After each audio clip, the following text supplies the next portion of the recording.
Hi friends, ಇವತ್ತಿನ recipe ಬಂದು ಗಸಗಸೆ ಪಾಯಸ ಮಾಡೋದು ಹೇಗೆ ಅಂತ ನೋಡೋಣ. ವಿಡಿಯೋನ ಪೂರ್ತಿಯಾಗಿ ನೋಡಿ. ಇಷ್ಟ ಆದರೆ ಲೈಕ್ ಮಾಡಿ, ಸಬ್ಸ್ಕ್ರೈಬ್ ಮಾಡಿ, ಫಾಲೋ ಮಾಡೋದನ್ನು ಮರಿಬೇಡಿ.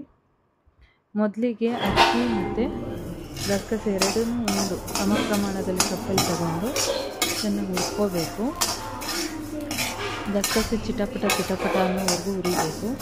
ಆಮೇಲೆ ಬಾದಾಮಿ, ಗೋಡಂಬಿ, ಏಲಕ್ಕಿ, ಮೊಗ್ಗು, ಬಜೆ ಎಲ್ಲ ಹಾಕಿ ಅದನ್ನು ಆ ಒಟ್ಟಿಗೆ ಹುರ್ಕೋಬೇಕು ಚೆನ್ನಾಗಿ. ನೋಡಿ, ಅದು ಮೊಗ್ಗು ಎಲ್ಲ ಹಾಕಿ ಹುರ್ಕೋಬೇಕು ಚೆನ್ನಾಗಿ.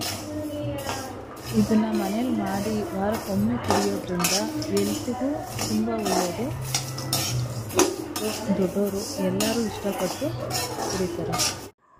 ಆಮೇಲೆ 2 ಇಡಿ ಆಗೋಷ್ಟು ಕಾಯಿ ತುರಿ ಹಾಕಿ ಅದನ್ನು ಚೆನ್ನಾಗಿ ಫ್ರೈ ಮಾಡ್ಕೋಬೇಕು. ಕಾಯಿ ತುರಿ 2 ಇಡಿ, 1 ಇಡಿ ಕೊಬ್ಬರಿ.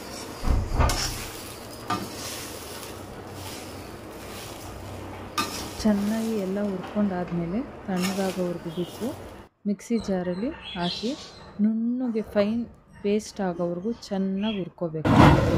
4 ಹಚ್ಚು ಬೆಲ್ಲ ತೊಗೊಬೇಕು. ಅದನ್ನು ಕರ್ಗೋದಕ್ಕೆ ಚೆನ್ನಾಗಿ ಕರಗದ್ಮೇಲೆ ಸೋಸ್ಕೊಂಡು ರುಬ್ಬಿರೋಂಥ ಮಿಶ್ರಣನ ಮಿಕ್ಸ್ ಮಾಡಿ ಒಂದು ಕುದಿ ಬರೋವರೆಗೂ ಕುದಿಸ್ಬೇಕು.